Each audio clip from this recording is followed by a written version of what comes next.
Өмнөд Солонгос 2026 оны дэлхийн аваргад нэг хожиж, хоёр хожигдсон зооноосоо ч гарч чадалгүй унлаа. Энэ асуудал Солонгос даяар бүр үгээр илэрхийлэхийн аргагүй түвшинд сенсац болж байна.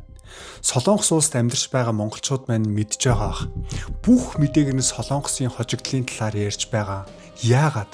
Хэд хэдэн шалтгаантай. За хамгийн нэгдүгээрт энэ удаагийн дэлхийн аваргад Солонгос түүхэндээ байгаагүй хамгийн хүчтэй бүрэлдэхүүн сайн тамирчтай орсон. Английн Премьер Лигийн мэргэн бууч Азийн номер 1 товтлогч Солонгосын түүхэнд шигшээ багта хамгийн их гол хийсэн Сунхан Минь байсан. Гэтэл энэ мундаг тоглогчоо дасгалжуулагч нь тоглоулаагүй. Эхний 2 тоглолтод 2 дугаар үеэс суулгасан. 3 дахь тоглолтод бүр гараандч гаргаагүй. Энэ үйл явдлыг дэлхийд даяар ойлгохгүй гайхаж байна. Хумян буу дасгалжуулагч яагаад Сунхан Минийг тоглоулаагүй вэ? Хоёрдугаарт Солонгосын зоо боломжийн зоо байсан.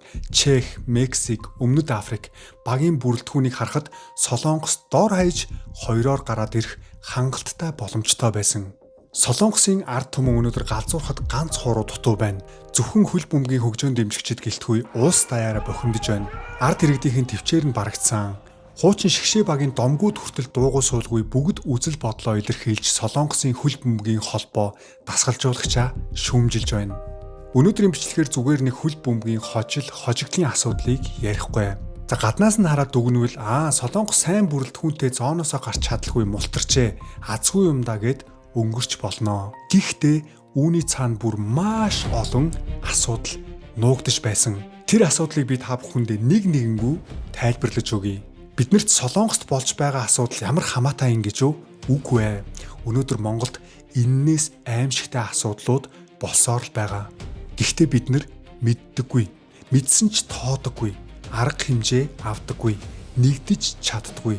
Хариуцлага тооцдоггүй. Системээ засъя гэж боддоггүй. Ирээдүгээ хардаггүй. Зөвхөн өнөөдрөө л бодож амьдардаг. Өнөөдөр Солонгосчууд энэ асуудал дээр хэрхэн яаж хандаж байгааг та бүхэн дуустал нь сонсоорой. За бүгдээрээ бичлэг рүү орцгоё.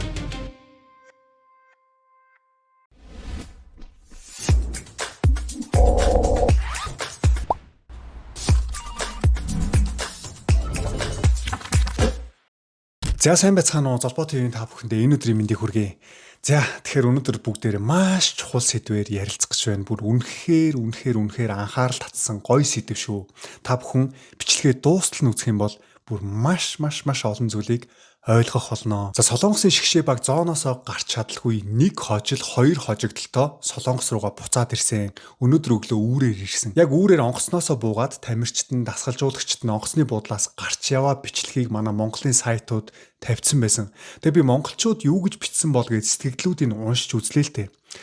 Яа, манай монгол шиг үнэхээр зөөлөн сэтгэлтэй, үнэхээр сайхан сэтгэлтэй ард түмэн гэж алгаа. Манай монголчууд нэрээ дэлхийн бараг номер 1 сайхан сэтгэлтэй ард түмэн баг. Үнэхээр уйрам, зөөлөн, за яах вэ, хожигдоол үз. Юун сүртэй энэ солонгосчууд нэр үнэн сүрчин ард түмэн шүү. Ямаа омгтоо. Уу ямар нэг тэмцээн уралдаан гэдэг хожижл байдаг, хожигдчихл байдаг. Юун сүртэй юм бэ гэдэг. Ер нь бол Солонгосын дасгалжуулагч багийн тамирчдыг маш их өмөрсөн байсан. За тэгвэл энэ бичлэгийг үзээд та бүхний бодол өөрчлөгдөх болно. Яагаад? Ямар учир шалтгаантай Солонгосын ард иргэд ингэж их бухимдсан юм бэ? За эхлээд Солонгосын дасгалжуулагч Хумян буу гэж хэн бэ гэдгийг товчхон танилцуулъя. Хумян буу бол Солонгосын хөл бөмбөгийн түүхэнд маш том алдар нэр хүндтэй хүн. Тоглогч байхдаа Солонгосын шигшээ багийн хамгаалагч, ахлагч капитан байсан. За ялангуяа 2002 оны дэлхийн аваргаар Солонгосын шигшээ баг түүхэндээ анх удаа 4-р байранд ороход Хумян буу багийн гол удирдагчийн үүргийг гүйцэтгсэн. Солонгосын ард түмэн Хумян бууд үнэхээр сайн байсан. Тайван, туршлагатай, хамгаалтыг удирддаг, багийн сэтгэл зүйг барьдаг ахлагч гэж үнэлдэг байсан. За Хумян буу тоглогчийн замлаа дуусгасны дараа дасгалжуулагч болсон. Солонгосын Олимпийн шигшээ багийг удирдах 2012 онд Солонгосын хөл бөмбөгт түүхэн медаль авчирсан байдаг. Олон хүн түүнийг Солонгосын хөл бөмбөгийн домог ирээдүйн том дасгалжуулагч болно гэж харж хүлээж байсан. За тоглогч байхдаа домог байсан хүн дасгалжуулагч болоод заавал амжилттай байна гэсэн үг биш ээ. За тэр үед ч мөн адил Солонгосын шгшээ баг нэг тэнцэж хоёр хожигдсон хэсгээсээ гарч чадалгүй нутаг бутсан. Үнэхээр муу тоглосон. За олон Солонгосын ард иргэд тэр үеийг Солонгосын дэлхийн аваргын хамгийн гутамшигтай мөчүүдийн нэг гэж үнэхээр муу тоглосон гэж шүүмжилсэн. Гэтэл 12 жилийн дараа авсан боломжоо Хунмянбу дахиад л алдлаа. Хамгийн хүчтэй бүрэлдэхүүнтэй сайн тамирчдыг нэг баг болгож чадсангүй. Солонгос даяараа Хунмянбуг үзэн ядаж шүүмжилж байна. За Солонгосын хөлбөмбөгийн шгшээ багийн дасгалжуулагч Хунмянбу ажлаа өгсөн. Солонгосын хөлбөмбөгийн холбооны ерөнхийлөгч Чон Мунгюч бас ажлаа өгсөн. Яагаад? Энэ хүмүүс ард иргэдээсээ айж байгаа. За энэ хоёр хүн ажлаа өгөөл дууссан гэж бодож байна уу? Үгүй. Солонгосын ард иргэд одооноос эхлээд жинхэнэ утгаар нь хариуцлага тооцох чинь энэ хоёр хүнд. Дасгалжуулагчийн буруу сонголт, шудраг бус томилгоо, тактикгүй тоглолтууд, сунан минтээ хувийн өш хонзонтой байсан асуудал, Солонгосын хөлбөмбөгийн холбооны олон жил үргэлжилсэн хаалттай бүтэц, Японоос хоцорч эхэлсэн Солонгосын систем. Ард иргэдэн зүгээр энэ хоёр хүнийг халаад дуусахгүй гэж байна. Солонгосын хөлбөмбөгийн холбоог оронгоор нь эргүүлнэ гэж дайрцгааж байна. За 2026 оны дэлхийн аварга Солонгосын хувьд асар том боломж байсан. Тэмцээн 48 багтаа болж өргөжсөн. Зооноосоо гарах боломж өмнөхөөсөө илүү амархан болсон байсан. Зоондоо 3-т орсон 12 багийн оноогоор төрүүлж яваа 8 баг нь үлдэх боломжтой байсан гэж боддоо. За дээрээс нь Солонгосын шгшээ багийн бүрэлдэхүүн нь гайхалтай. Сунан минь Английн дээд лигт мэрэгэн бууч болж байсан Азийн шилдэг тоглогч байсан. За Иранын Европын аваргуудын лигт төрүүлсэн Paris Saint-Germain-ы тоглогч. За Ким Минжэ Германы дээд лигийн аварга Байер Мюнхений хамгаалагч. Хван Ичан Английн лигт тоглодог. Хван Инбом, Ижэсон, Кимсэн гэвгээд тоглогчдын дийлэнх нь гадаадд тоглодог сайн тамирчид байсан. За энэ бүрэлдэхүүнийг олон хүн Солонгосын түүхэнд хамгийн хүчтэй баг гэж харж байсан. Гэхдээ үр дүн нь нэг хожил, хоёр хожигдол, зоондоо 3-т орж оноогоороч муу байсан учраас 8 багт үлдэж чадалгүй зооноосоо хасагдсан. За Хунмянбу дасгалжуулагч зооноосоо хасагдсанаа мэдмэгцээ Мексикт хэвлэлийн өмнө гарч ингэж хэлсэн байгаа. Би бүгд найрамдах Солонгос улсын хөлбөмбөгийн шгшээ багийн дасгалжуулагчийн ажлаа өгөхөөр шийдлээ. Дасгалжуулагч коуч хүн гэдэг заавал байр суурь үр дүнгээ тайлагнах үүрэгтэй байдаг. Энэ бүх үр дүн дасгалжуулагч миний буруу. Ард түмнийхээ хүлээж байсан үр дүнг би үзүүлж чадсангүй. Хариуцлага бүгдийг нь би өөрөө үрнэ. За та бүхэн Хунмянбу дасгалжуулагчийн тайлбарыг нь сонслоо. Ерөнхийдөө миний буруу, би хариуцлага өөрөө үүрээд би ажлаа өглөө гэд энэ хэвлэл мэдээллийн хурлаас гараад явж байгаа. За яг энэ хэвлэл мэдээллийн хурлын дараа солонгосчууд бүр энэ Хунмянбуг шүүмжилж эхэлсэн. За яагаад вэ гэхээр Хунмянбугийн тайлбарыг сонсоход бурууга хүлээн зөвшөөрч байгаа мэт сонсогдож байгаа. Гэхдээ солонгосын ард иргэд үүнийг чин сэтгэлийн уучлалт гэж хүлээж аваагүй. Яагаад? Сэтгүүлчдээс ямар ч асуулт аваагүй. Яагаад ийм тактик сонгосон? Яагаад сунан минийг гараанд гаргаагүй? Яагаад 3 тоглолтоо яг адилхан хувилбараар явуулсан? Өмнөд Африкийн сул талыг мэдсээр ээж эсрэг тактик хэрэгжүүлээгүй шалтгаан. Ямар ч асуултад хариулалгүй бэлдсэн мэдээлэлээ уншчаад гараа карманда хийгээд гараад явсан нь солонгосчуудын бухимдлыг төрүүлээд байгаа. Солонгосчууд Чинжон сон гэж айгүйх ярьдаг байхгүй юу? Тэр хувь хүний гаргаж байгаа хандлагыг харахад л энэ хүн чин сэтгэлээсээ гимшиж гинүү айлсгүй зүгээр нэг арга цагаад гарч гинүү гэдгийг мэддэг. Юм сүртэй ингэж үү? За үргэлжлүүлээд сонсоод байгаараа. Хариуцлага хүлээн гэж хэлсэн ч хамгийн сүүлчийн мөч хүртлээ үнэхээр хариуцлагагүй байлаа. Дасгалжуулагчийн үүрэг зөвхөн тоглолт удирдах бишээ. Тайлбарлах үүрэгтэй. Яагаад хожигдох болсон? Юуг өөрөө буруу хийсэн? Ямар алдаа гаргасан? Эндээс юуг ойлгосон гэдгээ ард иргэддээ тайлбарлах үүрэгтэй. Тэгсэн зүгээр л хүчээр шахуу гарч ирээд нэг юм уншчаад гараа карманда хийгээд гараад явлаа. Ард түмэн үнэхээр их бухимдаж байна. Солонгосчууд хөлбөмбөгт ямар их дуртай хайртай билээ. Түүний тайлбарыг харахад чин сэтгэлийн гэмшил гэж алга. Би ажлаа өглөө одоо болоо үздэй гэж байгаа юм шиг л харагдлаа. Ард иргэд чин сэтгэлийн гэмшил, уучлалтыг хүлээж байсан. Гэтэл эцсээ хүртэл өөрийнхөө юу буруу хийсэн гэдгээ ярьсангүй. Ийм хүн солонгосын шгшээ багийг удирдах байсан гэж бодохоор үнэхээр харамсалтай. За хоёр дахь асуудал. Яагаад сунан минийг талбай дээр олигтой тоглуулсангүй вэ? Энэ бүр дэлхийд даяараа гайхаж байна. Энэ дасгалжуулагч өөрийн гэсэн ухаантай хүн байсан уу гэдгийг дэлхийд даяараа шүүмжилж байгаа байхгүй юу? Альсгүй бол сунан минтай хувийн өш хонцонтой байсан юм уу? За сооныг бол мэдгүй хүн гэж байхгүй шүү дээ. Английн дээд лигт мэрэгэн бууч болж байсан тамирчин. Энэ дэлхийн ертөнцийн хамгийн хүчтэй лиг Английн дээд лигт мэрэгэн бууч авч ясан хүн гээд боддоо. За дээрээс нь Шигшээ багта хамгийн их гол хийсэн тамирчин. Азийн номер 1 дэлхийд хүлээн зөвшөөрөгдсөн хөл бөмбөгчөн. Талбай дээр өөртөө байгаа бүх ур чадвараа гаргах гэж хичээдэг хамгийн хөдөлмөрч тамирчин. Солонгосын Шигшээ багийн капитан ахлагч залуу. Энэ тамирчныг яагаад тоглоулсангүй вэ? Яагаад? Дэлхийд даяар энэ асуултыг Хумьянбу дасгалжуулагчаас хүртэл энэ шийдвэрийг ойлгохгүй байна гэж шүүмжилсэн. Хамгийн ойлгомжгүй шийдвэр бол сунан миний гараанд гаргаагүй явдал. Би үүнийг ойлгохгүй байна. Энэ бол зүгээр нэг энгийн нөхөрсөг тоглолт биш байсан. Энэ бол Солонгосын хувь цайг шийдэх тоглолт байсан. Тэнцсэн ч шүүмжлэлд дагуулах хэмжээний тоглолт байсан. Энэ чухал үед хамгийн туршлагатай, хамгийн чанартай, хамгийн их нөлөөтэй тоглогчоос сэлгээнд суулгана гэдэг ойлгоход тун хэцүү шийдвэр байсан. Сон бол зүгээр нэг нэр хүнд бишээ. Тэр бол багийн ахлагч. Солонгосын хамгийн туршлагатай тоглогч. Аваргуудын лигт тоглосон туршлагатай тамирчин.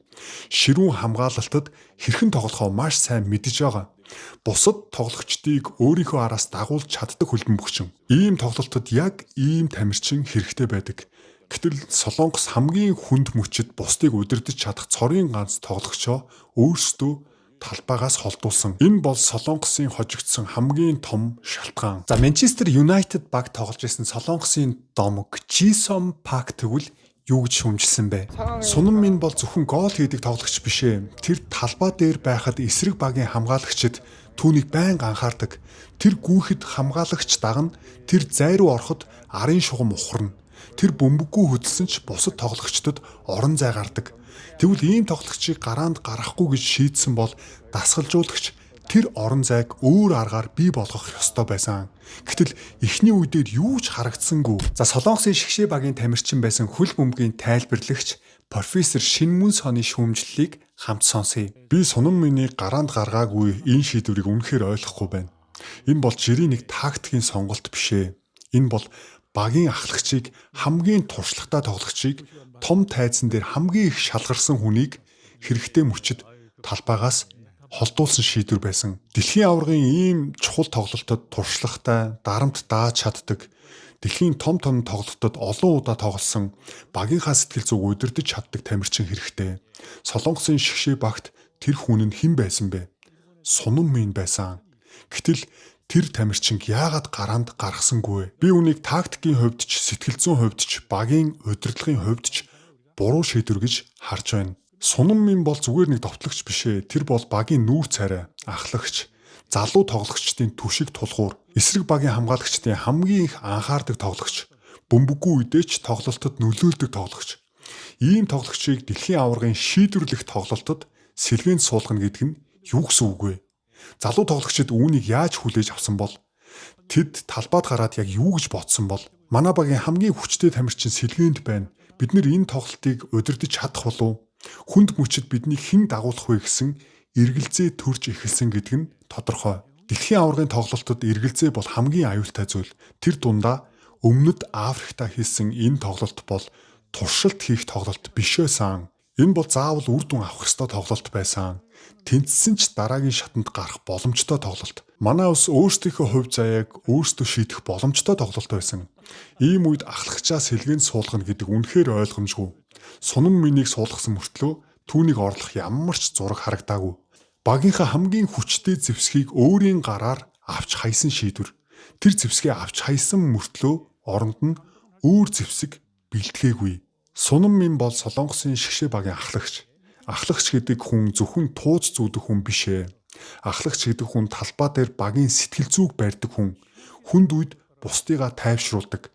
Шахалт ирэхэд залуу тоглогчдод чиглэл өгдөг хүн.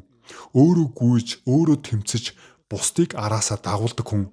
Дэлхийн аваргын шийдвэрлэх тоглолтод ийм тамирчин маш чухал үүрэг гүйцэтгэдэг. Гэтэл тэр тамирчнаа сэлгээнд суулгасан.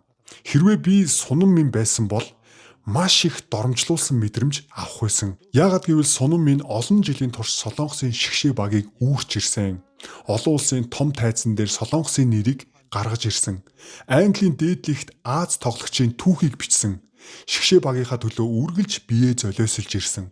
Сүүлд Америкт очиж тоглох шийдвэрийг гаргасан шалтгаан нь ч гэсэн шигшээ багийнхаа төлөө байсан гэж ярилцлага өгчөөсөн шүү дээ. Гэтэл хамгийн чухал тоглолтод чи эхнээсээ хэрэггүй гэсэн дохио өгч байдаг. Энэ нь зөвхөн сунан минь нөлөөлөггүй. Бусад тамирчид, бусад тоглогчдод ч нөлөөлсөн. Залуу тоглогчид үүнийг харна. Манай ахлагч хүртэл ийм байдалд орж байна гэж мэдэрнэ. Багийн доторх итгэл ганхаж эхэлнэ. Дасгалжуулагчийн шийдвэрт эргэлзээ төрж эхлэх нь ойлгомжтой шүү дээ. Месси өнөөдөр 38-39-д тоглож байна. Аргентин түүнийг яаж ашиглаж байгааг хардаа. Түүний сул талыг нөхөж, давуу талыг нь хамгийн том зэвсэг болгож ашиглаж байна. Роналдо нас архисан ч Португал түүнийг яаж ашиглаж байна? Багийн сэтгэл зүй, туршлага, нэр хүнд шийдвэрлэх чадварыг нь ашиглаж байгаа. Сайн тоглогчийг ашиглана гэдэг тухайн тамирчныг 90 минут тасралтгүй гүйлгэхийг хэлдэггүй. Сайн тоглогчийг ашиглана гэдэг түүний байгаа үн цэнийг багийн системд зөв суулгахыг хэлдэг. Сунан минь өмнөх шигээ тасралтгүй гүйхгүй байж болно. Гэхдээ тэр тоглолтын урсгалыг өөрчилж чадна. Эсрэг багийн хамгаалтыг айлгаж чадна. Нэг хөдөлгөөнөөр орон зай гаргаж чадна. Нэг дамжуулалтаар, нэг гүйлт, нэг шийдвэрээр тоглолтыг эргүүлж чадна. Ийм сайн тоглогчийг яаж ашиглах вэ гэдэг нь дасгалжуулагчийн чадвар. Харин шууд сэлгээнд суулгана гэдэг хамгийн амархан, хамгийн бүдүүлэг шийдвэр. Би үүнд үнэхээр бохимдож байгаа. Солонгосын шигшээ багт ийм тоглогч байна гэдэг өөрөө аз. Сунан минь шиг тоглогч Солонгост өдөр бүр төрөөд байдаггүй. Өмнөд Африк бол Солонгосоос айх ёстой баг байсан. Солонгост Сунан минь, Иганын, Ким Минжэ, Хван Ичан, Ижэ Сон гэх мэт чадварлаг тоглогчид дүүрэн байсан. Гэтэл талбай дээр эсэргээрээ харагдсан. Солонгосын тамирчид өөрсдөө айж тоглосон. Хожих гэж биш, алдахгүй гэж тоглосон. Дасгалжуулагч хүн зоригтой шийдвэр гаргаж болно. Гэхдээ зоригтой шийдвэр гэдэг нь үндэслэлтэй байх ёстой. Бэлтгэлтэй байх ёстой. Төлөвлөгөөтэй байх ёстой. Үр дүн гаргах ёстой. Үр дүнгүй, төлөвлөөгүй, тайлбаргүй шийдвэр бол зориг биш. Тэр бол алдаа. Сунан минийг суулгасан шийдвэр бол Солонгосын дэлхийн аваргын бүтлгүйтлийг хамгийн тод харуулсан мөч байсан. Яагад гэвэл энэ шийдвэрээс л Хумьёнбу багийг яаж харж байсан, Сунан минийг яаж үнэлж байсан, довтлохоогоо яаж бэлтгэсэн, тоглолтыг яаж уншсан бүгд харагдсан. Энэ бол дасгалжуулагчийн 100% буруу. За тэгэхээр та бүхэн Солонгосын шигшээ багт тоглодог байсан. Одоо хөл бөмбөгийн тайлбарлагч хийж байгаа Шинмүн Сон гэх профессорын тайлбарыг сонслоо. Ерөнхийдөө Сунан минийг 3 дахь тоглолтын дээр энэ эхэнд гараанд гаргаагүй заминд суулгасан энэ шийдвэрийг Солонгос даяараа шүүмжилж байгаа. Энэ бол хожигдсан хамгийн гол шалтгаан гэж харж байгаа. За зарим хөл бөмбөгийн хөгжөөнд дэмжигчид Хумьёнбу Сунан минийг удаа дараа дарангуйлж өрсөлдөгч мэт харж ирсэн гэж ярьцгааж байгаа. Ингэж ярих болсон шалтгаан байгаа. За 2012 оны Лондонгийн Олимпийн үеэр Хумьёнбу дасгалжуулагч Сунан минийг шигшээ багийн бүрэлдэхүүнээс хассан. За тэгээ хассан шалтгаанаа юу гэж тайлбарласан бэ гэхээр өөрөө л сайн харагддаг. Багийн төлөө өөрийгөө золиослтгүй тоглогч учраас шигшээ багта дуудаагүй мэтээр ярьж ярилцлага өгч байсан. Мөн 2014 оны Бразилийн дэлхийн аваргын өмнө ч Хумьёнбу Сунан миний талаар ингэж ярьж байсан. Эргэн тойрны хүмүүс сайн гэж хэлээд байгаа болохоор л би Сунан минийг сонгосон. Шигшээ баг бол Сунан миний төлөө баг биш. Сунан минь алдар нэр хүндтэй байлаа гэд гараанд гарах баталгаа байхгүй. Хэн багийн төлөө золиос гаргана тэр хүнийг л би тоглуулна гэж ярьж байсан. Та бүхэн өгсөн ярилцлагыг сонстоо. Сунан минийг хүмүүс сайн гээд байгаа болохоор л хүмүүс аав гээд байгаа болохоор би бараг хүчээр авч байна. Тэгээ би Сунан минийг багтаа авлаа гэд энэ хүнийг гараанд гаргана гэсэн үг биш шүү гэд 2014 оны дэлхийн аваргаар оролцохоосоо өмнө ярилцлага өгчээсэн байгаа байхгүй юу. За бас 2025 онд Сунан минийг шигшээ багийн ахлагчаар томилхоо болоод өөр хүн сонгож магадгүй гэсэн тайлбар өгчээсэн. За иймэрхүү өгсөн ярилцлагуудаас нь харахад энэ Хумьёнбу гэх дасгалжуулагч Сунан минд ер нь бол дургу гэдэг нь илт тод харагдаж байгааз. За тэгвэл яагаад Хумьёнбу сонд ингэтлээ дургу байдгийн болоо? Бас нэг шалтгаан байгаа. Тэр нь Аавтай холбоотой. Соны аав нь Сун Үнжон гэх маш шудраг хүн байдаг. Өөрөө хөл бөмбөгчин байсан хүн. Дараа нь дасгалжуулагч болсон. Хүүхдийн хөл бөмбөгийн сургалт дээр өөрийн гэсэн хатуу зарчимтай хүн. Хэлэх гэсэн үгээ тойруулдаггүй. хүнд таалагдах гэж ярьдаггүй. Буруу гэж бодсон зүйлээ шууд хэлдэг ийм шудраг хүн байдаг. Сони аав. За Сони аав нь Солонгосын хөл бөмбөгийн холбоо, Солонгосын хөл бөмбөгийн тогтолцооны талаар олон удаа маш хатуу байр суурь илэрхийлж байсан. Би Солонгосын шгшээ багийг муу байгаасаа гэж хүсдэг хүн бишээ. Миний хүү багийн ахлагч. Шгшээ багийнхаа төлөө бүхнээ зориулж ирсэн. Тийм байхад би Солонгосын хөл бөмбөгийг ялагдаасаа гэж хүсэх үү? Мэдээж үгүй. Би Солонгосыг хожоосоо, Солонгосын хөл бөмбөг хөгжөөсөө амжилт гаргаасаа гэж хүсдэг. Гэхдээ нэг зүйл байна. Үр дүн заримдаа үнэнг далдалдаг. Бэлтгэл дутуу байхад, систем нь муу байхад, холбоо нь алдаагаа засахгүй байхад санамсаргүй нэг тэмцээнд төрүүлчихвэл яах вэ? Тэгвэл хүмүүс бид нар сайн байсан байна гэж өөрсдийгөө хуурна. Нүдэнд харагдаж байгаа зүйлдээ итгээд цаана нуугдаж байгаа асуудлыг харж чадахгүй. Хөл бөмбөгийн холбоо юу гэх вэ? Харал та үр дүн сайн гарлаа гэж өөрсдийгөө зөвтгөн, өмөөрнө. Дасгалжуулагчид бидний арга зөв байлаа гэж хэлнэ. Удирдлагууд нь өөрчлөлт хэрэггүй гэж суудалтаа үлдэнэ. Харин Солонгосын хөл бөмбөгийн үндсэн асуудал хിവэрээ үлдэнэ. Би үнээс л айж байна. Солонгосын хөл бөмбөг Японтой харьцуулахад дэндүү хоцорч байна. Зөвхөн тоглогчдын нэрийг хараад бид өөрсдийгөө хуурч болохгүй. Хэдэн од тоглогч байлаа гэд улсын хөл бөмбөгийн систем сайн гэсэн үг биш шүү. Япон яагаад улам хүчтэй болоод байгаа юм бэ? Тэд нэг зорилго тавиад замаа засаад тэр замаараа олон жил бэлтгэж чадчихээн. Бага наснаас нь тоглогчдоо системтэй бэлтжээн, лигээ хөгжүүлж гин, дасгалжуулагчдаа сургалтанд явуулж гин, хөл бөмбөгийн сургалт, хөрөнгө оруулалт, байгууллагын соёлоо хөгжүүлж гин. Харин Солонгос яасан?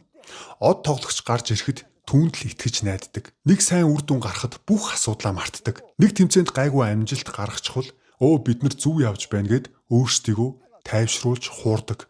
Энэ бол үнэхээр аюултай шүү. Систем, бүтэц, холбоо нь дэндүү их асуудалтай байсаар байхад гаднаа нэг удаа амжилт гаргалаа гэд хөгжил ирэхгүй. Тэр бол зүгээр л өөрсдийгөө хуурч байгаа хэрэг. Тиймээс би Солонгос төрүүлж болохгүй гэж хэлсэн. Энэ үг хатуу сонсогдож болно.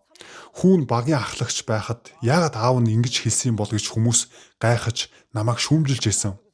Солонгосын хөл бөмбөгийг үндсээр нь, системээр нь, бүтцээр нь, холбоогоор нь өөрчлөхгүй бол ялзрахын дээдээр ялзарсан байна. Та бүхэнд нэг зүйлийг анхааруулад хэлье. Авилгал дээр суурилсан амжилт эргээд алдаа болдог, хор болдог. Учир нь тэр ялалт алдааг нууж өгнө. Хариуцлагагүй хүмүүсийг хамгаалж өгнө. Өөрчлөгдөх ёстой холбоог хിവэр нь үлдээдэг. Солонгосын хөл бөмбөг үнэхээр хүчтэй болох ёстой. Хүчтэй болохын тулд үнэнтэйгээ нүүр тулах хэрэгтэй. Манай улс яагаад Японоос хоцроод эхлэв? Бид нэр хаанаа алдчихсан болов? Хүүхдийн хөл бөмбөг системтэй явж байгаа мó? Дасгалжуулагчдаа ямар сургалт явуулж байгаа юм бэ? Холбоогоо яаж ажилуулж байгаа юм бэ? Бид нэр од тоглогчдоо яаж хамгаалж байгаа юм? Яаж ашиглаж байгаа юм? Эдгээр асуултыг асуухгүйгээр зүгээр нэг тэмцээний үр дүнд баярлаад өнгөрвөл Солонгосын хөл бөмбөг хизээч үндсээрээ өөрчлөгдөхгүй. Би үүнийг шударгаар хэлсэн. Зарим хүнд таалагдахгүй байж болно. Гэхдээ үнэн гэдэг заримдаа таалагддаггүй юм. За тэгэхээр та бүхэн сунам миний аавынх нь өгсөн ярилцлагыг сонслоо. Энэ ярилцлагаас нь бид нар маш их олон зүйлийг бодох хэрэгтэй. Энэ хүн зүгээр нэг хожлыг зүгээр нэг тэмцээнд ороод төрүүлэхийг хүсээг байхгүй. Харин баг хожигдоосоо гэж ярилцлага өгч ирсэн. Олон хүмүүс шүүмжилсэн шүү дээ. Үгүй чи ямар сони юм бэ?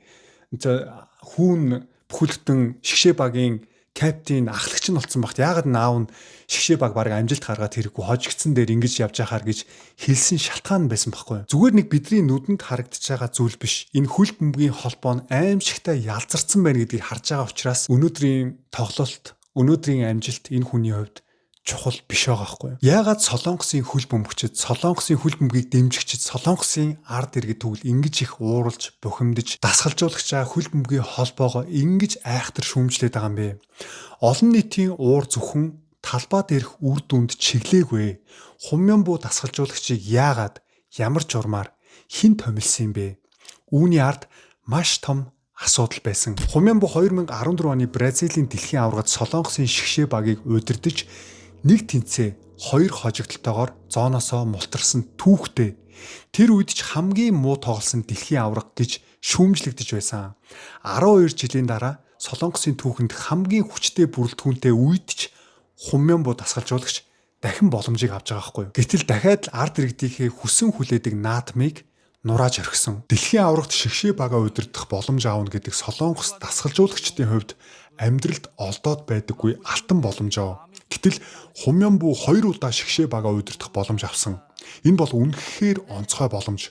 Гэхдээ тэр 2 удаа 2 боломжоо хоёуланг нь сүрүүлсэн. 2 удаа боломж өглөө. Энэ бол Солонгосын хөл бөмбөгийн ялзарсан холбоог өөрчил гэсэн дохио. Иннээс цаашаа үнэхээр төвчж чадахгүй нь бүр суурь системээр нь өөрчлөх хэрэгтэй.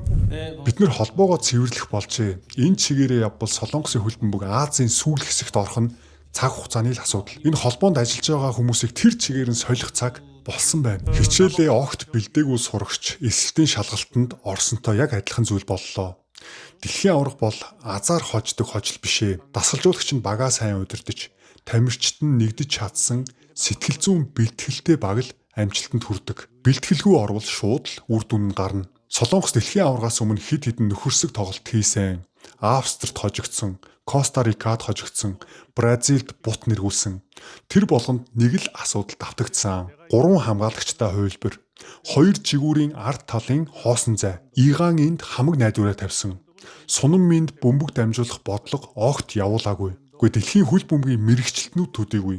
Хүүхдийн багийн дасгалжуулагч хүртэл Солонгос 3 хамгаалагчтай тоглож 2 жигүүрийн ард талд хоосон орон зай гардаг гэдгийг мэдчихсэн. Тоглолтын тактикийг дэлхийд даяар мэдсээр байхад бүх тоглолтыг яг ижил тактикаар явуулсан. Хумянбу бол үнэхээр мэдрэмжгүй, чадваргүй, залхуу дасгалжуулагч. Өрсөлдөгч баг болгон өөр байсан. Чех нэг өөрөөр тоглосон, Мексик нэг өөр тоглолттой, Өмнөд Африкч бас нэг өөр тоглолтоор тоглож байгаа. Гэтэл Солонгос 3 тоглолтоо яг ижилхэн арга барилтай тоглосон. Өрсөлдөгч багийнхаа онцлогт тааруулж өөрчлөгдөхгүй байна гэдэг бол тактикийн залхуурал, мэдлэггүй, мэдрэмжгүй, бардам хүнээр багаа удирдуулвал ийм л үр дүн гарна. За Солонгосын ард иргэдийг бас ингэж их бохиндуулаад байгаа шалтгаан нь юу вэ гэхээр Хумянбу дасгалжуулагч тайлбар тавихдаа бүр үнэхээр хүн ойлгоход хэцүү тайлбарыг тавиад байгаа байхгүй юу? Хожигдох болгондоо ямар тайлбар тавьсан бэ гэхээр өрсөлдөгчд тааруулж өөрчлөхөөс илүү бид нар бэлдсэн зүйлээ хийх нь чухал гэж бодсон гэж тайлбарсан байгаа. Та бүхэн бодоод үзтээ. Өрсөлдөгч бага те дайснаа судлахаасаа илүү бид нар хийх зүйлээ хийхэд л болно гэж бодсон гинэ. Яг энэ тайлбарыг сонсоод зүгээр Солонгосын хөл бөмбөг сонирхогч зүгээр яа нэрээ хэл хүүхгүй болж байгаа байхгүй юу? Гэхдээ юу гэсэн үг юм бэ? Гэхдээ жоохон хүүхдүүд хүртэл хин нэгэнтэй өрсөлдөж байгаа бол миний өрсөлдөж байгаа хүн ямар байна те аль гараараа зогчин яаж ийж гэж судалж айж имээдэг үстэй те. Гэтэл дэлхийн авраг энэ том тэмцээнд орж иж бид нар өрсөлдөгчдөө тааруулж тоглохоос илүү яг өөрсдийнхөө тэр бэлдсэн зүйлдээ л анхаарай гэж бодсон гэж тайлбар өгсөн байгаа. За энэ үг нь олныг зочроосон. Дэлхийн аврагад ийм хандлагатай орж болохгүй. Тэр тусмаа Азийн багууд хожихын тулд илүү нарийн бэлтгэх шаардлагатай болдог. Өрсөлдөгчөө маш сайн шинжих хэрэгтэй, сул талыг нь олох хэрэгтэй, өөрийнхөө багийн давуу талыг сул талд нь тааруулах хэрэгтэй тийм үү? Тоглогч хүн бүрт үүрэг өгөх хэрэгтэй. Бөмбөг авбал хин хаашааг өгөх юм, хин зай гаргаж өгөх юм, хин шахалт хийх юм, хин ард нь нөхөж үлдэх юм. Бүгд маш тодорхой байх ёстой. Гэтэл Солонгосын тоглолтоос ийм үйлдэл огт харагдаагүй. Тамирчид хожигдож байна. Яагаад довтлохоонд орохгүй зүгээр зогсоод байгааг үнэхээр ойлгохгүй байна. Хинч хөдлөхгүй байна. Бөмбөггүй тамирчид хөдөлж байж бөмбөгтөө тоглогч дамжуулахад хялбар болно. Гэтэл тамирчдад ямар ч идэх хичээл зүтгэл алга. Би ийм тоглолт анх удаа л харж байна. За Солонгосын хожигдлын хамгийн тод дүр зураг бол Өмнөд Африкта хийсэн тоглолт байсан. За энэ Өмнөд Африкта хийсэн тоглолтод Солонгос тэнцэхэд л зооноосоо 2-оор гарах боломжтой байсан. Харин Өмнөд Африкийн хувьд заавал хожих ёстой байсан. Өмнөд Африкийн үндсэн тоглогчдын зарим нь торгуулийн улмаас тоглох боломжгүй болсон. Тэдний бүрэлдэхүүн, багийн нэр хүнд, тамирчдын зах зээлийн үнэлгээ, од тоглогчдын тоо гэд Солонгостой харьцуулахад доогуур байсан. Гэтэл талбай дээр эсэргээрээ харагдсан. Солонгос Өмнөд Африкта биш, Бразилтай тоглож байгаа юм шиг харагдсан гинэ. Өмнөд Африк хэд удаа Солонгосын хамгаалтыг амархан нурааж унгаасан. Хэрвээ тэд төгсгөлөөл сайн хийсэн бол оноо 1-0 биш 2-0, 3-0 болох бүрэн боломжтой байсан. Миний үзсэн дэлхийн аваргын тоглолтуудаас хамгийн муу тоглолт, хамгийн сайн бүрэлдэхүүнтэй атлаа, хамгийн муу тоглосон тоглолт. Солонгосын шахалт дэндүү сул байсан. Өмнөд Африк ард талаасаа бөмбөгөө эргүүлэхдээ алдаа гаргадаг баг гэдгийг олон хүн өмнө нь хэлж байсан. Гэтэл хамгийн сайн гүйдэг хоёр тамирчнаа гараанд гаргаагүй. Энэ Өмнөд Африк гэдэг баг ямар алдаа гаргадаг вэ гэхээр эсрэг багийн товтлогчд нь шахаж орж ирээд хамгаалагчд нь бөмбөгөө эргүүлэх боломж өгөхгүй шахаад ороод ирэхээр маш их алдаа гаргадаг баг байхгүй юу. 3 дахь тоглолт болохоос өмнө маш их олон хөл бөмбөг судалдаг судлаачид энэ талаар ярьсан. Окей, Солонгос шахаа тоглочих юм бол Өмнөд Африк бол маш их алдаа гаргаад тэндээс нь одоо Сунамын ч юм уу, Игангийн ч юм уу, Ижисон гол их бүрэн боломжтой юм байна. Өмнөд Африкийг зүгээр Солонгосын бараг 90% хүн хожиныгээ ботцсон байсан. За хожидгүй маа гэхэд ядаж тэнцэнэгээ ботцсон байсан. Гэтэл яагаад Сунамын Ижисон хоёрыг суулгацсан юм бэ? За эсэргээрээ Өмнөд Африк Солонгосын гол гарцыг нь хаасан. Өмнөд Африк Солонгосын талаар маш сайн судалсан байсан. Солонгосын хөл бөмбөгийн шгшээ багийн товтлогоо ихэвчлэн Игангийн гихийн солгоо өлтөө залуу байгаа шүү дээ. Парис Сен-Жермен тоглодог.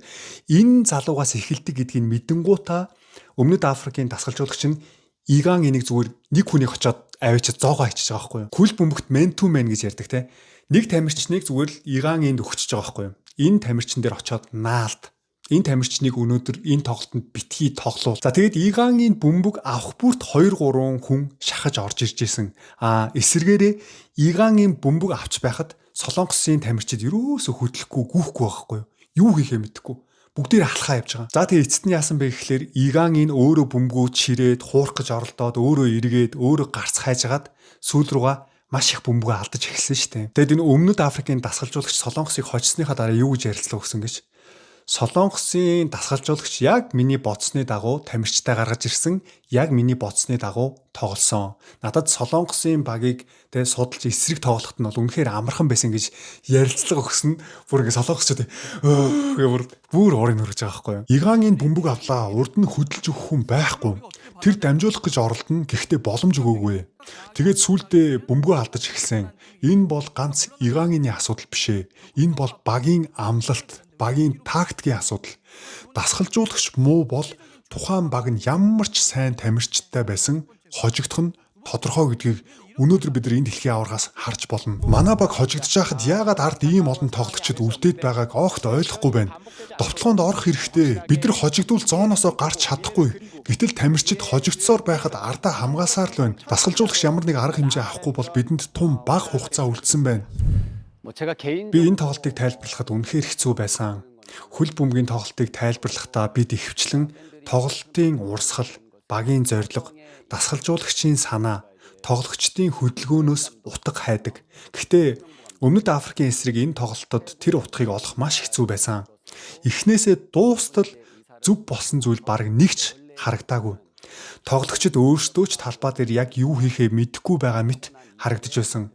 Хожигдож болноо. Хүчтэй багтаач таарж болно. Эсвэл тухайн өдөр тамирчид муу тоглосон ч байж болно. Гэхдээ энэ тоглолтын хамгийн том асуудал нь оноондоо байсан юм бишээ. Асуудал нь Солонгос яаж тоглох гэж байгаа нь огт харагдаагүй байсан. Тайлбарлагч хүн талбай дээр болж байгаа зүйлийн цаад санааг нь үзэгчдэд тайлбарлах ёстой. Гэтэл цаад санаа нь өөрөө харагдахгүй бол тайлбарлах үг олдохгүй. Би олон жил хөл бөмбөг тайлбарсан. Гэхдээ энэ тоглолт бол миний тайлбарласан тоглолтуудаас хамгийн ойлгоход хэцүү тоглолтуудын нэг байсан. Спортын багийн амжилтад зөвхөн биеийн хүч, техник, тактик нөлөөлдөггүй.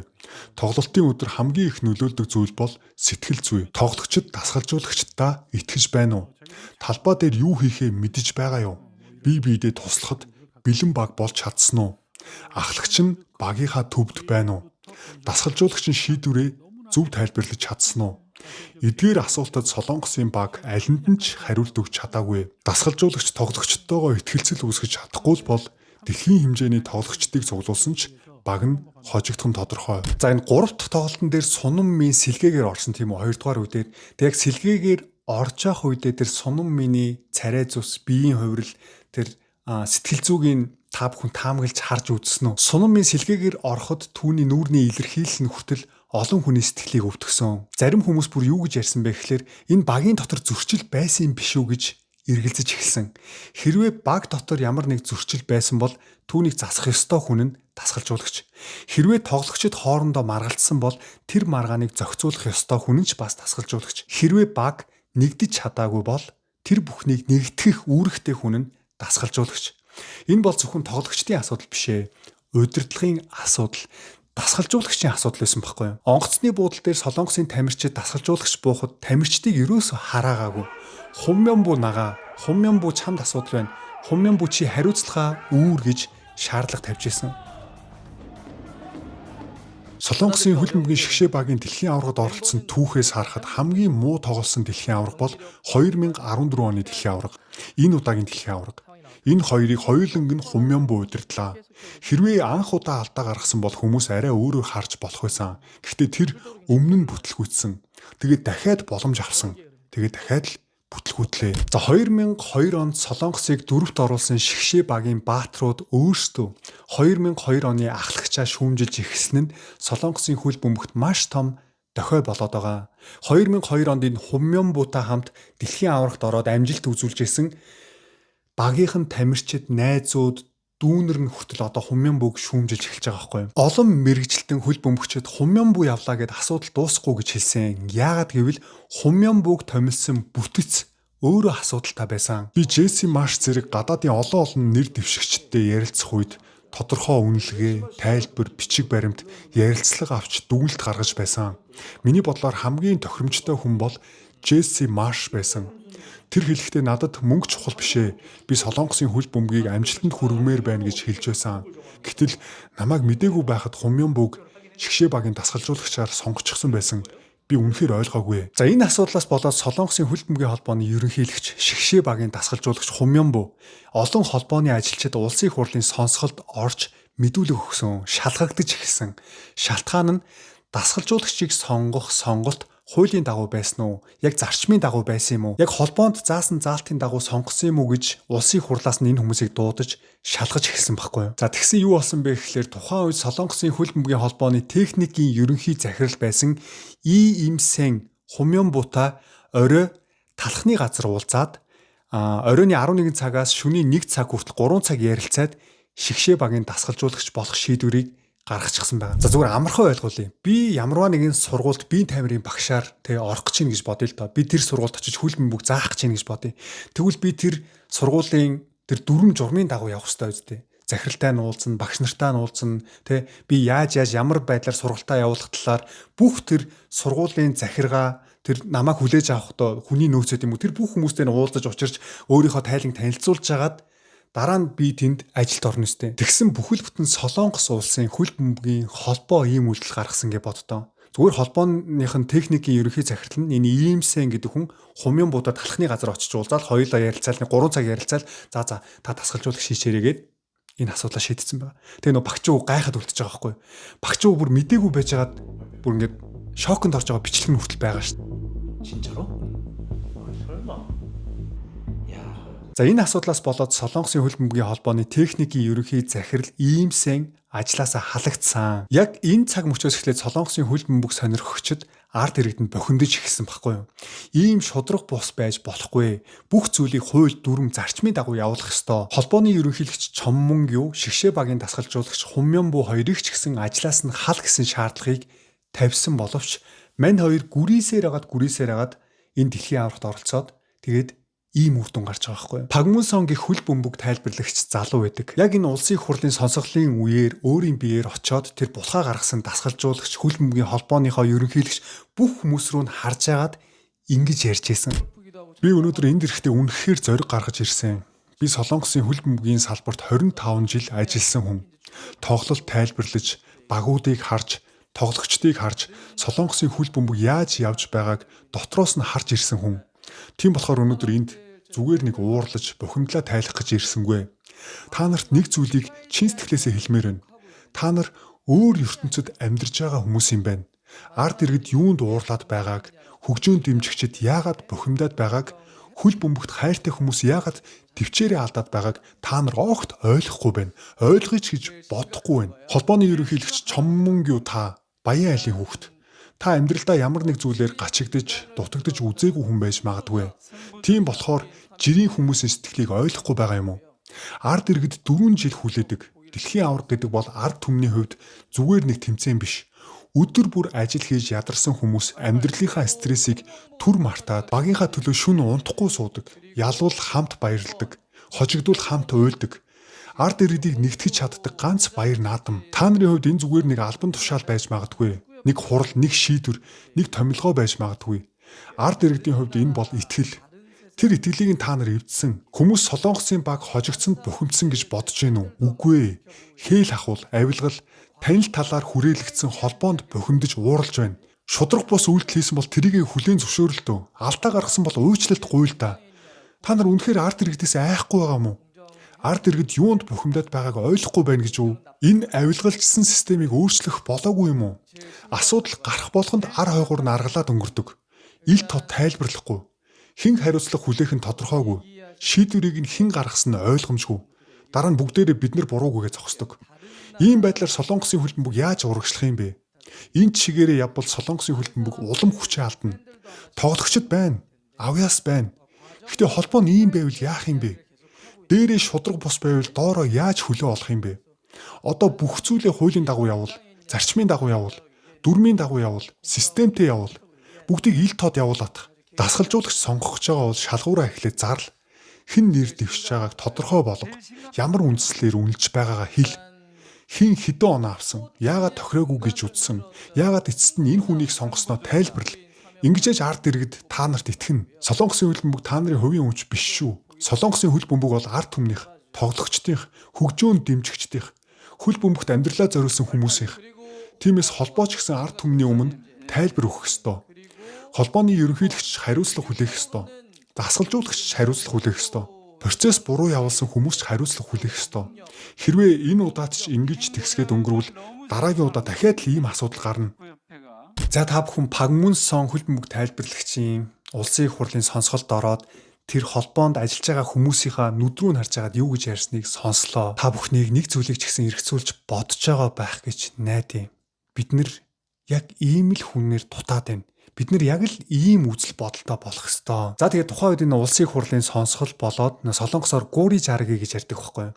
Ямарваа нэгэн булхаан илрээд гараад ирэнгუთ нэг хүнд бүх бурууг өгөөд тэр хүнийг ажлаас нь халаад хайчдаг. Тэг яасан бэ гэхээр энэ иймсэн гэх хүнийг ажлаас нь халаад тэгээд энэ Чоммонгю хөлбөмбөгийн холбооны ерөнхийлөгч Хумьёнбу дасгалжуулагч хоёр үлдэжсэн байхгүй юу? Тухайн үедээ энэ хоёр хүн зүгээр ажиллаа өгөөд өөр яг ажлаа мэддэг, чин сэтгэлээсээ хийдэг ийм зөв хүнийг сонгоцсон бол өнөөдөр хөлбөмбөг нь ийм үр дүнд хүрэх байсан уу?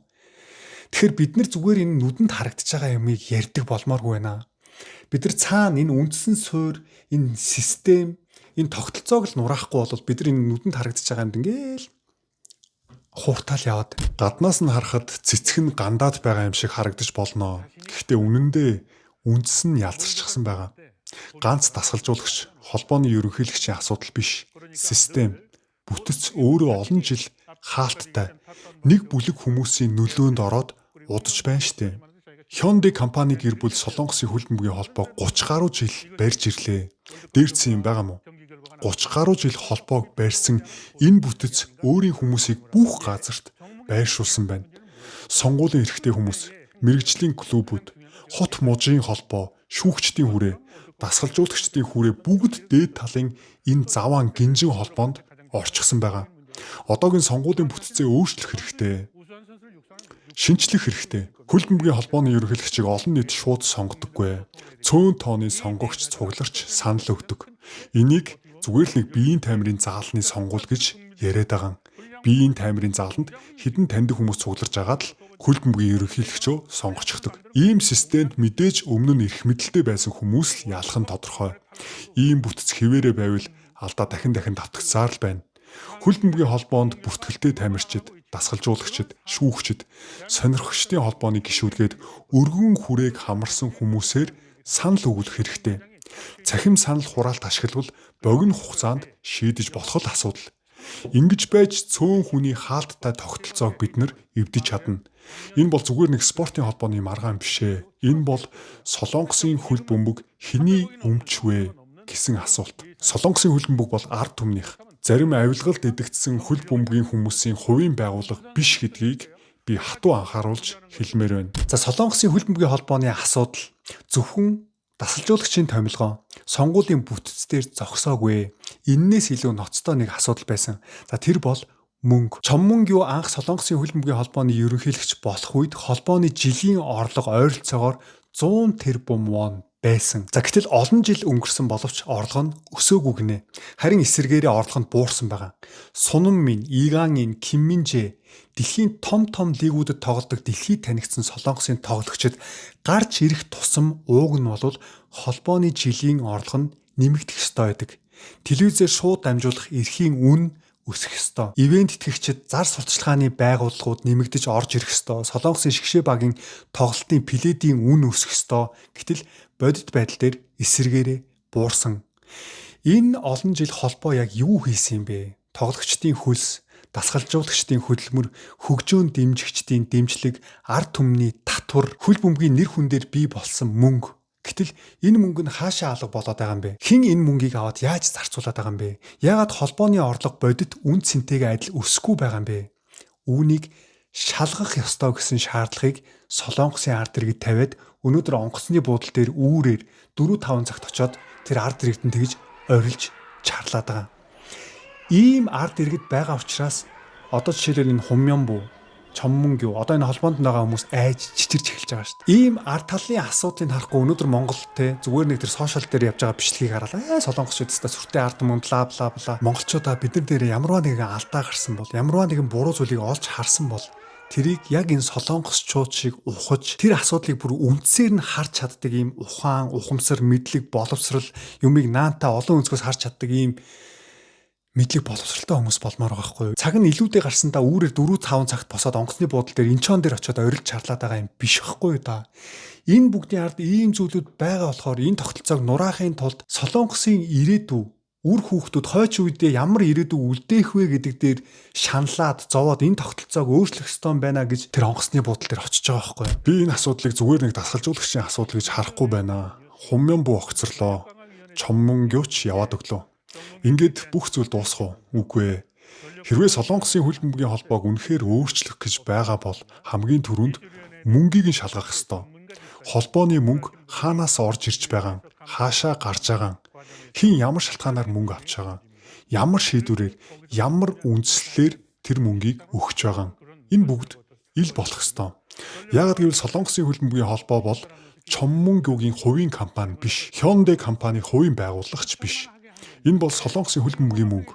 Тоглогчдын хөлс хүчээр бий болсон мөнгө, дасгалжуулагчдын хөдөлмөрөөр бий болж байгаа мөнгө, хөгжөөн дэмжигчдийн дэмжлэгээр бий болсон мөнгө, ард түмний татвар, ард түмний итгэлээр бий болж байгаа мөнгө. Яагаад? Юугаа хийж байгаа болоод нуугаад байгаа юм бэ? Хэрвээ холбоон дотор хүмүүс бие биендээ авилгал өгж аваад дуугу суудаг бол яах вэ? Хинч буруу зүйлийг шүүмжлэхгүй бол яах вэ? Байгууллага хизээч өөрчлөгдөхгүй. Бүгд даргын талд цогсно. Бүгд гараа өргөнө. Бүгд чимээгүй өнгөрөв. Бүгд хариуцлагаас зүхтаана. Ийм бүтэц, ийм систем бий болчихвол ерөнхийлөгч нэг хүнийг солиод нэмэргүй. Дасгалжуулагч нэг хүн явлаа гээд ч нэмэргүй. Учир нь ялзарсан үндэс нь хിവэрэ байна. Солонгосын хөл бөмбөгийн холбоог үнэхээр шинжлэх гэж байгаа бол санхүүг нь эхлээд шалга. Орлого зарлага, хин хинд мөнгө өгсөн, ямар шалтгаанаар өгсөн, ямар ажилд зарцуулагдсан, гарч байгаа мөнгө үнэхээр Солонгосын хөл бөмбөгийн төлөө зарцуулагдсан юм уу? Энэ бүгдийг ард түмэнд ил болгох ёстой. Учир нь энэ бол цөөн хэдэн хүний мөнгө биш ээ. Энэ бол Солонгосын хөл бөмбөгийн мөнгө. Энэ бол зүгээр нэг санхүүгийн жижиг маргаан биш. Энэ бол Солонгосын хөл бөмбөгийн холбоо үнэхээр ард түмний байгууллага уу эсвэл цөөн хүний эрх мэдлээ хадгалдаг хаалттай бүтцүү гэдгийг шалгах шаардлагатай. Тиймээс би дахиад хэлье. Хүнээ солихоос өмнө бүтцээ шалга. Бүтцээ шалгахаас өмнө мөнгийг шалга. Мөнгө хаашаа явсныг мэдэхгүйгээр Солонгосын хөл бөмбөг хизээч цэвэршихгүй. Би Солонгосын хөл бөмбөгийн холбооны удирдлагын асуудлыг зөвхөн өнөөдрийн нэг асуудал гэж харахгүй байна. Энэ бол олон жил хуримтлагдсан бүтэц. Солонгосын хөл бөмбөгийн удирдлага 3 үеийг туулж ирсэн гэж би хардаг. Эхний үе бол төрийн эрх мэдэл хөл бөмбөгийг удирдах байсан үе. 1960-аад оны үед Өмнөд Солонгос, Хойд Солонгос хоёр бүх салбарт өрсөлдөж байсан. Тэр үед Хойд Солонгос 1966 оны дэлхийн аваргад 8-д шалгарч үлдсэн. Энэ нь Өмнөд Солонгост маш том цочрол болсон. Өмнөд Солонгос хөл бөмбөгийг зүгээр нэг спорт гэж хараагүй. Улсын нэр хүнд, улс төрийн өрсөлдөөн, үндэсний бахархлын асуудал гэж харсан. Тийм учраас төрийн хүч орж ирсэн. Төрөөс хөл бөмбөгийг дэмжиж, чиглүүлж, удирдах байсан үе байсан. Хоёр дахь үе бол том компаниудын эзэд захирлуудыг холбооны тэргуунд залдаг үе. 1970-аад он, 1980-аад онд Солонгосын эдийн засаг хурдтай өссөн. Тэр үед спортын холбоонуудад мөнгө хэрэгтэй байсан, дэд бүтэц хэрэгтэй байсан, дэмжлэг хэрэгтэй байсан. Тэгэхээр том компани захирал нэр хүндтэй баян хүмүүсийг холбооны тэргүүн болгож авчирдаг байлаа. Яагаад? Тэд мөнгө авчирна, тэд ивент итгэгч олно, тэднэр үнэхээр холбоонд хүч нэмэр үзүүлдэг байсан. Тухайн үедээ энэ бүтэц тодорхой хэмжээнд хэрэгтэй байсан байж болно. Учир нь тэр үед Солонгосын спорт өөрөө зах зээл болж амжаагүй байсан үе. Хөл бөмбөг өөрөө мөнгө олох хүчтэй салбар болоогүй байсан. Гэхдээ одоо цаг үе өөр болсон байна. 3 дахь үе аль хэдийн ирчихсэн байна. Өнөөдөр Солонгосын хөл бөмбөг өөрөө үн цэнтэй салбар болсон. Сунан Мин байна, Иган Ин байна, Ким Минжэ байна, Хван Ичан байна. Эднэр бол зөвхөн Солонгос дотроо танигдсан тоглогчид биш ээ. Дэлхийн том лигүүдэд тоглож байгаа дэлхийд нэртэй тоглогчид. Тэгвэл одоо Солонгосын хөл бөмбөгт ямар удирдагч хэрэгтэй вэ? Зүгээр л нэг нэрээ зээлдүүлдэг том компанитай эрх мэдэлтэй хүн хэрэггүй. Одоо бол ажил хийдэг хүн хэрэгтэй. Холбоог байгууллах шиг удирдах чаддаг хүн хэрэгтэй. Мөнгө босгож чаддаг, ивент итгэгч татаж чаддаг, телевизийн эрх зах зээл, олон нийтийн үн цэнийг өсгөж чаддаг хүн хэрэгтэй. Орчин үеийн хөл бөмбөгийг ойлгодог хүн хэрэгтэй. Шудраг томилгоо хийж чаддаг, алдаа гарвал хариуцлага хүлээж чаддаг, тийм л удирдагч хэрэгтэй байна. Өмнө нь бид том компани ерөнхийлөгчийг холбоонд залдаг байсан. Одоо тэгж болохгүй.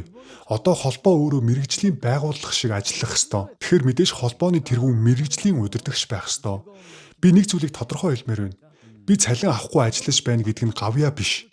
Цалин авахгүй байна гэд ажил хийхгүй байж болох уу? 7 хоногт нэг удаа ирж хэдэн бичиг цаас хараад явдаг хүн холбоог удирдах чадах уу? Солонгосын хөл бөмбөгийн ирээдүг тийм хүн яаж авч явж чадах юм бэ?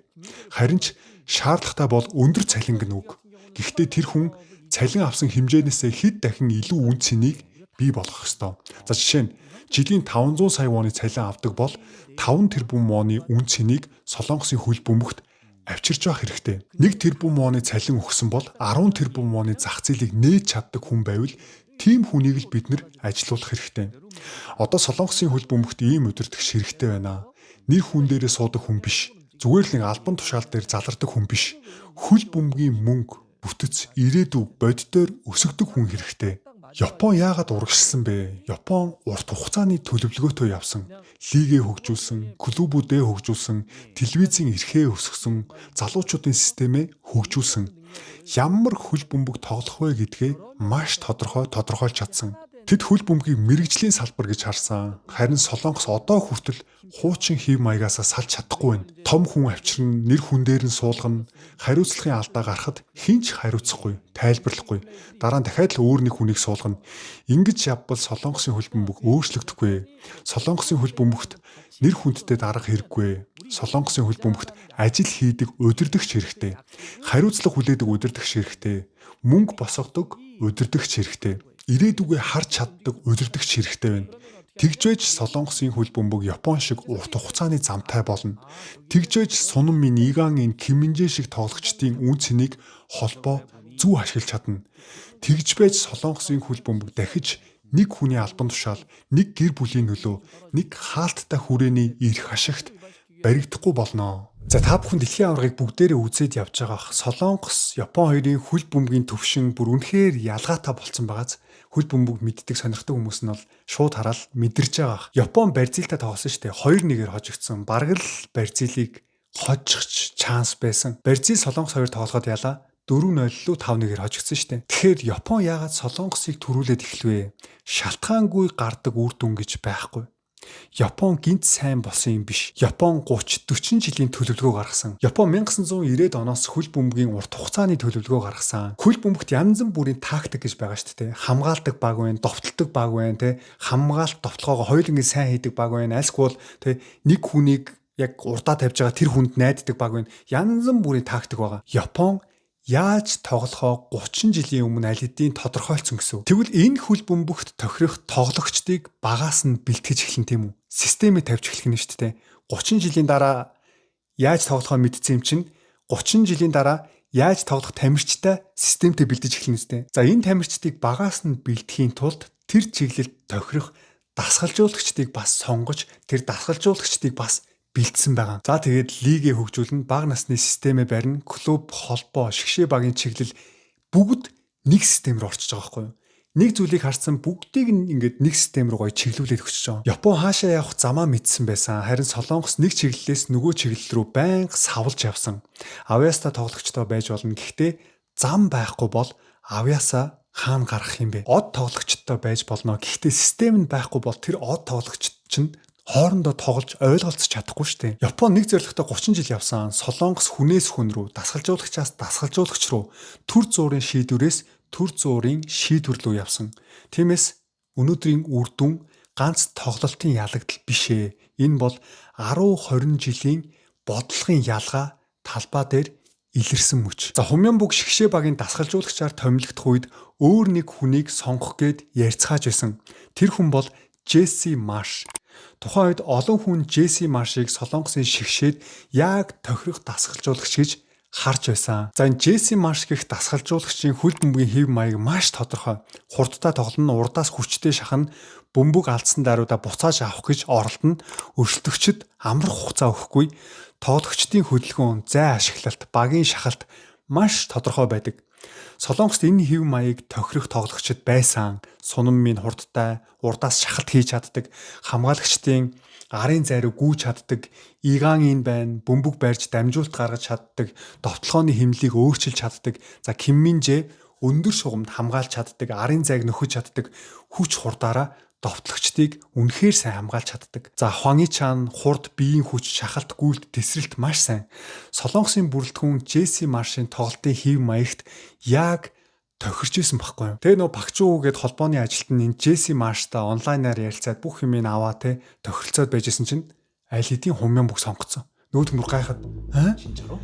би ч саналаа өгөөг багт ягаад Хумянбуг тасалжуулагч болчихж байгаа юм бол гээд шоконд ороод үлдчихэж байгаа байхгүй юу. За ийм дүрм зарчмын дагуу явагдаагүй те танил талаа ашигласан, хоорондоо зүгээр нэг уулзалтад ярилцсан те иймэрхүү байдлаар дасгалжуулагчаа сонгосноос болоод Джесси Маршийг Солонгосын хөл бөмбөгийн дасгалжуулагчаар сонгож чадаагүй байхгүй юу. Тэгсэн Джесси Марш Канадын шгшээ багийг удирдсан байгаа. Тэгээд юу болсон бэ гэхээр Канад энэ дэлхийн аваргад Солонгосоос илүү тоглолтыг үзүүлсэн. Баг нь юу хийхээ маш сайн мэдчихсэн, урдаас шахах үедээ хамтаараа шахсан, довтлоондоо хурдтай шилжсэн, тоглогч бүрийн үүрэг тодорхой байсан. Солонгосын хожигдсон Өмнөд Африкийн багийг энэ Джесси Маршийн Канад хожоод дараагийн шатанд шалгараад үлдсэн шүү дээ. Магадгүй Солонгос Өмнөд Африкийг хожсон бол дараагийн шатанд Канадтай тоглох боломжтой байсан. Гэтэл Солонгос хасагдаад Солонгосын авч чадаагүй дасгалжуулагч Канадтай хамт урагшаа явж байна. Гэхдээ энэ нь гадаад дасгалжуулагч сайн, Солонгос дасгалжуулагч муу гэсэн үг биш ээ. Япон өөрийн дасгалжуулагчаараа сайн амжилт гаргаж байгаа. Тэгэхээр гол асуудал нь гадаад хүн үү, дотоод хүн үү гэдэгтээ байгаа юм биш. Сонгон шалгаруулалт шудраг байсан уу? Багийн ирээдүйн чиглэл тодорхой байсан уу? Дасгалжуулагчийн тоглолтын хэв маяг тоглогчтойгоо тохирч байсан уу? Орчин үеийн хөл бөмбөгийг ойлгож байсан уу гэдэгт байна. Солонгосын хамгийн сайн тоглогчдыг яаж ашиглах төлөвлөгөө байсан уу? За Солонгосын энэ уналт зөвхөн спортын мэдээ, сенсац болж дуусахгүй тодорхой харагдаж байна. Ерөнхийлөгч Ижемян хүртэл байр сууриа илэрхийлсэн. Энэ бол зохион байгуулалт системгүй бүтэц тогтолцоо. Чадваргүй хүнийг томилсон алдаа. Чадвараас илүү танил тал, өөрийн талын хүнээ сонгоод яваад байвал ийм л үр дүн гарна. Нийтийн эрх ашигаас хувийн эрх ашиг урд тавигдах үед байгууллага нурдаг.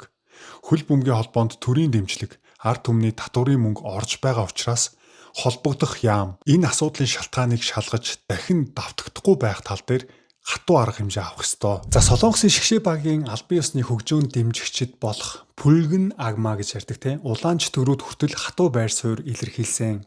Тэд бүгд найрамдах Солонгос улсын хөл бөмбөг устж үгүй боллоо гэж мэдгдсэн.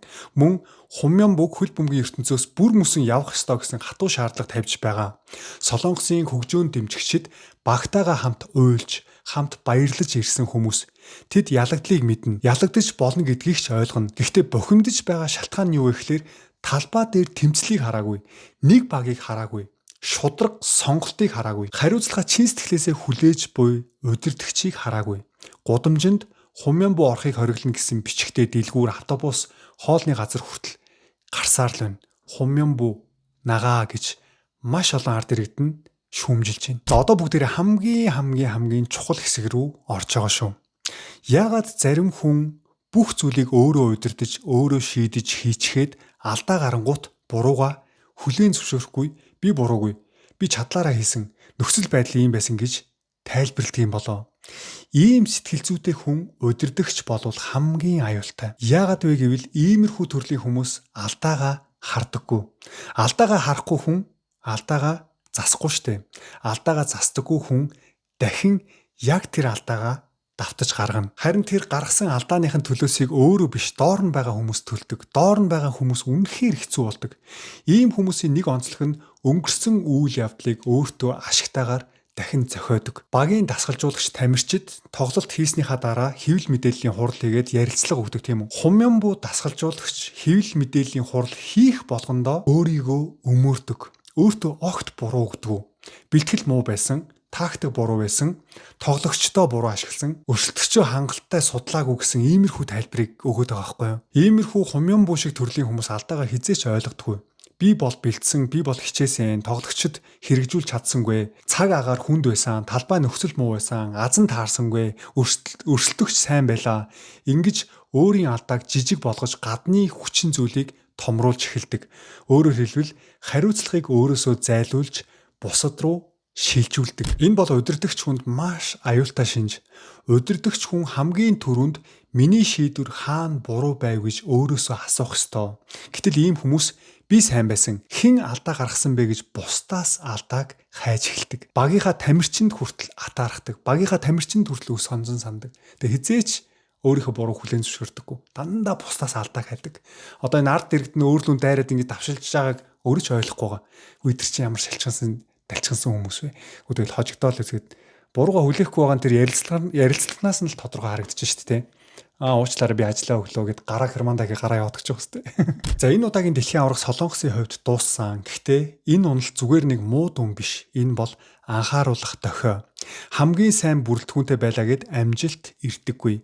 Од тоглогчд байлаа гэд баг болдоггүй. Ахлагчтай байлаа гэд удирдлагатай болдоггүй. Холбоотой байлаа гэд систем байна гэсэн үг биш. Хэрвээ дасгалжуулагч нь өрсөлдөгчөө судлахгүй бол, хэрвээ холбоо нь шудраг томилгоо хийхгүй бол, хэрвээ удирдагчд нь хариуцлага хүлээхгүй бол, хэрвээ олон жил нэг л хүрээний хүмүүс эрх мэдлээ хадгалвал, хамгийн сайн тоглогчд ч муу системд ор нурж сүүрч болдгийг бид энэ дэлхийн аваргаас харлаа. Солонгос энэ удаа талбай дээр Өмнөд Африкт хожигдсон. Гэхдээ үнэн дээр тэд талбайн гаднах олон жилийн алдаандаа хожигдсон. Солонгосын шгшээ баг тактикийн залхууралдаа хожигдсон. Тэд шудраг бус томилгооны маргаандаа хожигдсон. Сунам минийг зөв ашиглаж чадаагүй шийдвэртэй хожигдсон. Тэд Япон шиг урт хугацааны замгүй байсандаа хожигдсон. Тэд өөрчлөгдөхгүй удсан холбооны бүтцтэй хожигдсон. Хумянбуу явлаа. Чоммонгүйч ажиллаа өглөө. Гэхдээ жинхэнэ асуулт одоо эхэлж байна.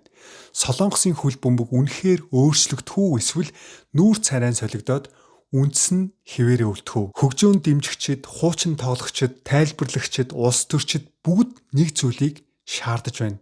Зөвхөн хүнээ солих биш. Системийг дөр Монголын бүх салбарт авьяастай, чадвартай, толгойтой хүмүүс байгаа. Гэхдээ яагаад тэр хүмүүс авьяас чадвараа ашиглаж чадахгүй байгаа юм болов? Яагаад гадаадд сурч боловсроод мэдлэгтэй болж Монголдо ирээд 2 жил тэсэхгүй буцаад яваад өгдөг юм болов? Хүнээ солих уу? Систем, бүтцээ солих уу? Өнөөдөр энэ бичлэгийг үзээд та бүхэн асуудал хаана байгааг маш сайн ойлгосон байх гэж найдаа. Өнөөдрийн бичлэгтээ хамтдаа үзэгч та бүхэндээ маш их баярлалаа. Тэгвэл Золбоо ТV-тэй дараагийнхаа бичлэгээр уулзтлаа. Түр баяртай.